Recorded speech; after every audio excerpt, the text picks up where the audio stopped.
Hi everybody, this is Gijs again with another review and I hope you are doing well. This time it is the Hopper 2.0. Yes, a reinvention of the original Hopper that I tested last year. So if you are curious about all the improvements or just interested in rooftop camping and rooftop tents, watch this video.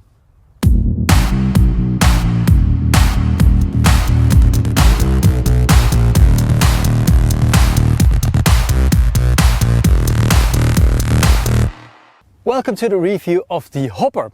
Those of you who are already following me for, let's say, about a year, they know that I have tested this rooftop tent before. And that was somewhere, I think, in June last year.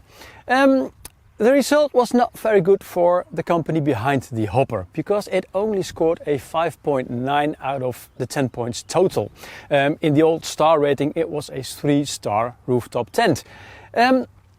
Because I had some comments, and one of the comments was that this tent was not waterproof. They made improvements and they asked me to review the Hopper, and of course I do agree, because if people take the effort to improve on my comments, then I should respect this. So that's why I do this video totally all over again. Now let me start by telling that the thing that is most visible at the moment in difference to the old Hopper, and this is what I refer to as the Hopper 2.0, is basically the edge of the top shell. In the previous version it was about this long, now it is longed to the bottom of the undershell. That means that wind and rain when you're driving has less chance to go into it. And there is also a new rubber strip around it to prevent water from getting into it. What you also might notice immediately is that it is not from the company opjeautoslapen.nl anymore, which translates into English on sleeping on top of your car.nl. For the Dutch market this name is still the same, but for the international market they chose the name femkesrooftoptents.com, which I think is pretty clever, because the owners behind the company of the Hopper, they are called Femke and Tim, and Femke is a lady, so this is a very clever way of thinking, because nobody, for as far as I know, in rooftop tents is a lady behind the companies. Now let's open the shell and I'll show you what is new and what is good and what is bad about the Hopper 2.0. One of the things that has been changed because the lengthening of the top shell is the position of the straps, and they are located behind my roof rack, and I will tell you a bit more on this later, because this has got all to do with my roof rack. You know, they're quite simple ones. In the middle there is this velcro piece that just secures the fabric underneath here, and there is the other one. That's all there is to it to get this one, well, basically opened or closed, so there's not a lock on this one. And now all I have to do is just to give it a little push, and 2 gas springs that are inside it will do the rest. And that's basically all there is to it to pitch a rooftop tent. Now let me get it into its full glory for you. And this is how it looks like in full glory, and isn't it a beauty? But on this image you see one thing that I would normally not use, but that has got a great deal to do with my car. Let me explain.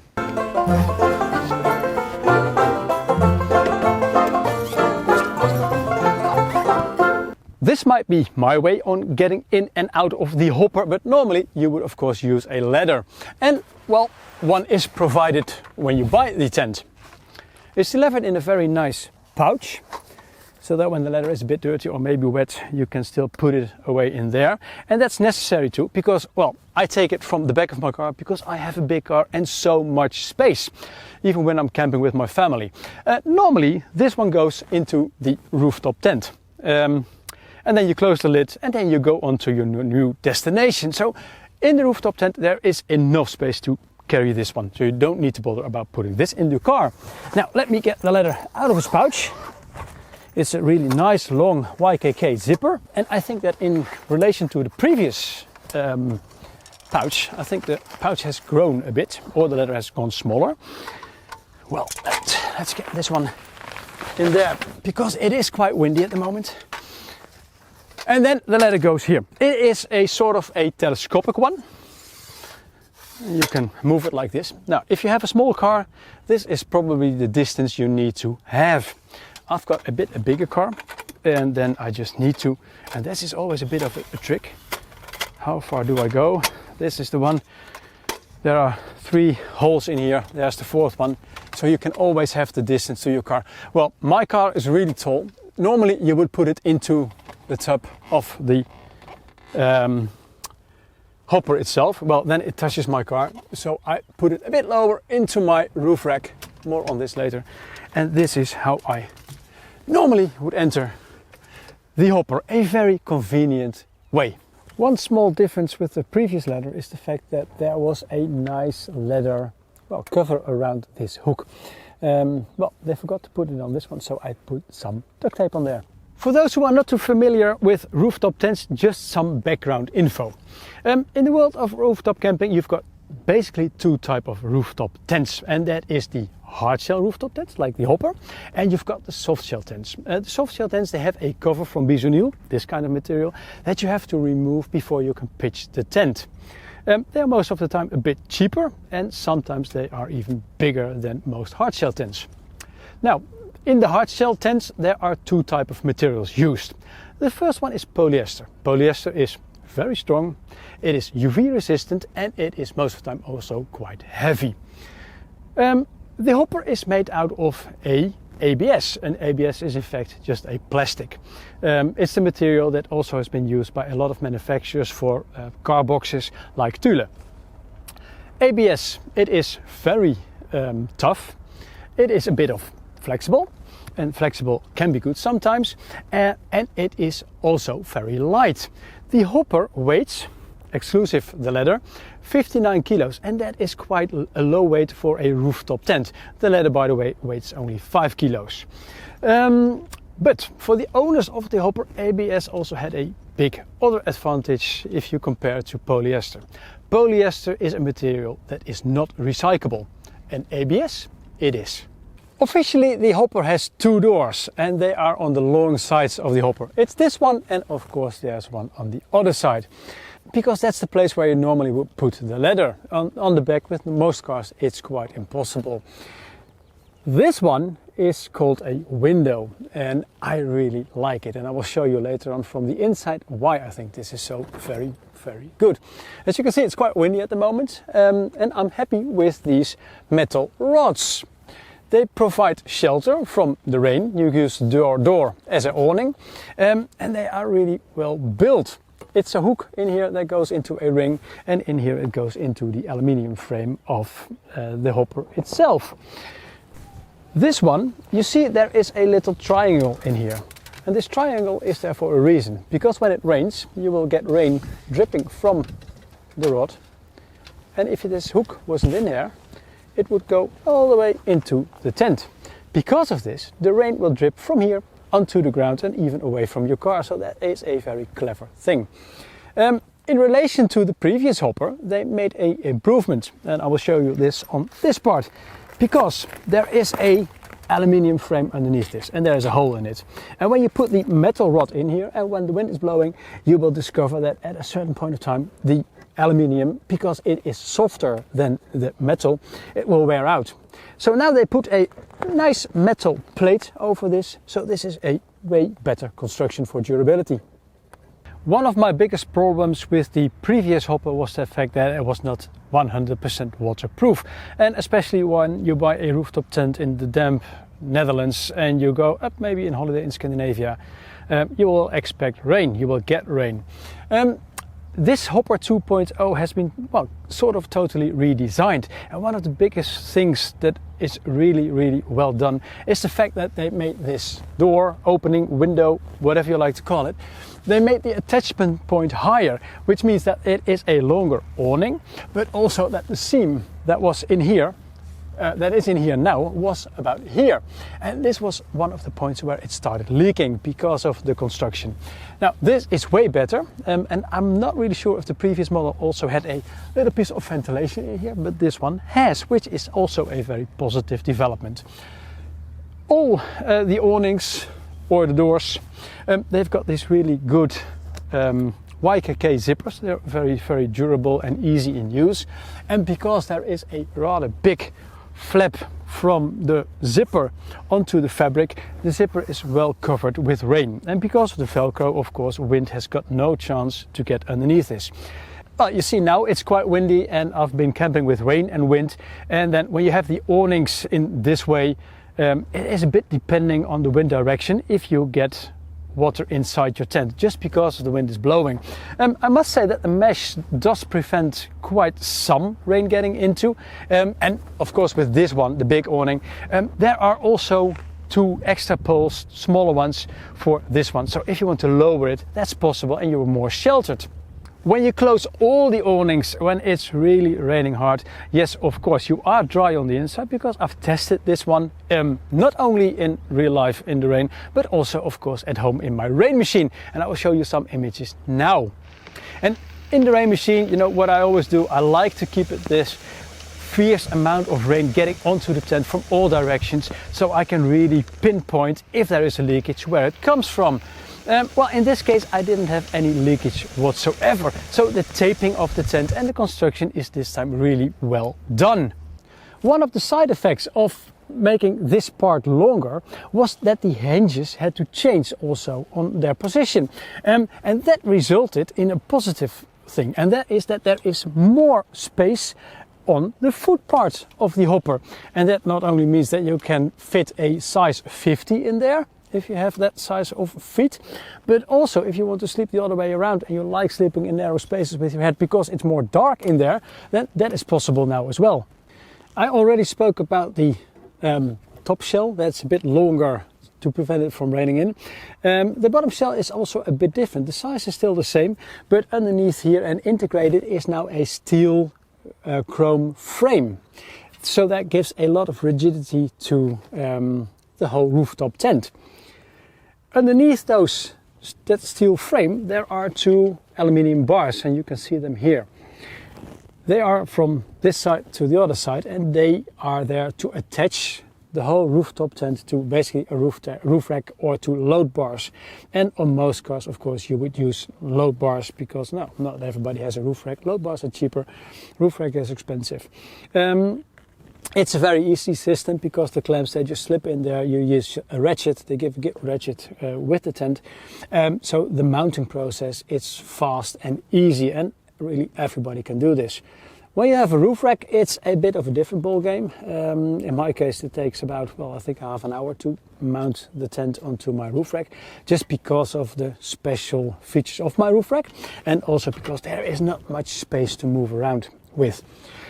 You can also see that the load bar, or this aluminium bar, is open on this side. It's also open on the other side, because I have got a wind deflector on the front of my car and I don't hear any whistling noise. But of course, Hopper provides these rubber thingies. You can slip into the opening there, so to prevent the noise or the whistling noise from the bar itself. Now let me talk a bit about the structure on the top shell. So, hoppa. Well, as you can see, all my camping gear from my last holiday in France is still in here. Let's get this out of the way so you have a better view on the hopper itself over there. And then what I always do with my shoes, I always leave them on the top of the ladder, between the ladder and my car roof. Nice snug. Let me get this out of the way. This is also a mesh fabric. It's a bit elastic. You could put some blankets or wet towels in there, or your clothes if you like to. But I detach it from the hooks and just get it into the back of the hopper. Nice and out of the way, all of you. Okay, let's talk construction. I already mentioned that the bottom part is built out of, well, of course the shell, but also the steel frame. On the top part we have also the shell, but with an aluminium frame. And of course that's got to do with weight. Less weight is better when you want to lift it, and less weight is better on your car roof. Onto the aluminium bar is connected the gas spring, which connects down here onto the steel frame. The fact that this one is placed on the inside of the tent means that it will never get wet, and that's good for the durability. The tent itself, it is connected to the shell on two ways. The first one is by a sort of a wire that is into this fabric, and the wire slips into this aluminium rod and goes all the way around. By this way you can take the whole tent out if you want to, well, change color, for example, because it's available in more colors, most likely when it's damaged, of course, or when it's worn out totally. You can keep the shell, you just renew the whole tent.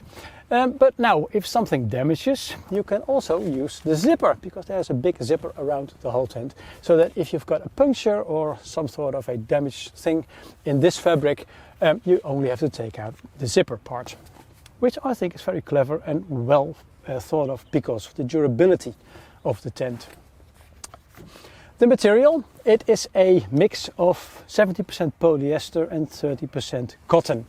And now you think maybe cotton, so it is a breathable fabric. No, it is not, because on the inside there is a polyurethane coating, and the coating makes it 100% waterproof. The mesh itself, it is a polyester mesh, and it is really fine woven, so I didn't get any mosquitoes into the tent whatsoever. What I do like is the fact that the mesh is a bit longer than the window itself or the door itself, and in this way you can tuck it nice and good underneath the mattress, and now you really got a, well, mosquito proof tent. You might hear that the wind is picking up, and I can see it in the image as well. It's getting stormy. This is good for, well, for videos. I like it. This is real life. I've been testing this also in southern France with the Mistral blowing very fiercely, and well, the hopper has proven to be very windproof already, so that's a good sign. Now let's talk about the mattress. The length is 205 centimeters and the width is almost 120 centimeters, and it is 50 millimeters thick. And this is a foam, and for me, as a quite rectangular guy, the foam is fine when I'm lying on my side, but my wife, who is a bit more curvy, well, after a couple of hours she complained that the mattress is a bit on the soft side, and she could feel the bottom underneath this. When we tested one of the previous hoppers, there was underneath the mattress a 3D ventilating under mattress. And that is a nice soft structure, and that was very comfortable. So if you think about buying the Hopper 2.0, then also consider this 3D mesh under mattress. It gives about a 15 millimeters extra comfort, and it's not only there for the comfort, but it also helps to ventilate the mattress, and that enhances the durability. Underneath the mattress there is and that's new, a plastic honeycomb structure. It makes the whole rooftop tent 6 kilograms lighter, but it also makes that the mattress ventilates way better than with the plywood. There were holes in the plywood, but this is really way better. And there's something new as well on this hopper, and you can see it next to me. This is what they call kickaboo screens, or privacy screens. Some people were complaining about people looking from outside into the hopper. Well, I never had this experience, because with the hopper, if you have the mesh down, well, I don't see the problem, to be honest. But if people think they don't have enough privacy, then they can put up these privacy screens. You got two, and they fit on the two doors and also, of course, on the window. They are connected on the outside with Velcro, and it is very easy. One thing that I also noticed is that it helps when you have a lot of wind coming from the side. It makes it a bit more sheltered in here. The thing is, and that's a bit of a pity, because that's what I like about rooftop tents, is that you cannot look outside when you are sleeping or waking up. Now, and that's about it on the interior side of the hopper. On to my verdict. How do I rate the Hopper 2.0? Well, the good thing is that they kept all the positive things of the old Hopper. Because of its low weight, it will still fit most small cars. The weight has gone down even by 6 kilograms, so that's a positive thing. The interior space, it's the same, so that makes it suitable for 2 big adults. One thing that I do really like is the head clearance, because that makes dressing and undressing so much more user-friendly. On the downside, there is the mattress. I still think it is a bit too soft. Because I know how it slaps with the 3D mesh underneath it, I would suggest, if you want to buy a hopper, also buy the 3D mesh under mattress. It not only sleeps more comfortable, but it also helps the mattress ventilate better, and that will expand the lifespan. And now we're talking ventilation, that the plywood under the mattress has disappeared and that there is a new ventilating honeycomb structure, I think that is a very positive thing as well. But the most positive thing, of course, is that it is still windproof, but now it is also waterproof. Then the price. It is 1,849 euros, and that is about 100 euros more than the previous model. Is that a problem? No, because with this one you get all the options and the extras that you had to buy separately with the previous one. So I still think that 1,849 euros is a very, very strong buy for a tent like this. I even think that the Hopper 2.0 is maybe the best buy on the market at the moment in relation to the hard shell rooftop tents. And therefore I rate the Hopper 2.0 at 8.4 points out of 10 total. I hope you liked the review and that it is useful to you. And if it is, please give it a like and leave a comment below. For those who are seeing my reviews for the first time, it might be important to know that I am a 100% independent reviewer. I'm not being paid by manufacturers to make them. I don't have any affiliate deals and I don't have any advertisements on my website. And I like to keep it this way. So please, if you value independent reviewing, follow me on Instagram, like my Facebook page, but above all, subscribe to my YouTube channel. And if you do, many, many thanks. Enjoy the outdoors. Ciao, ciao.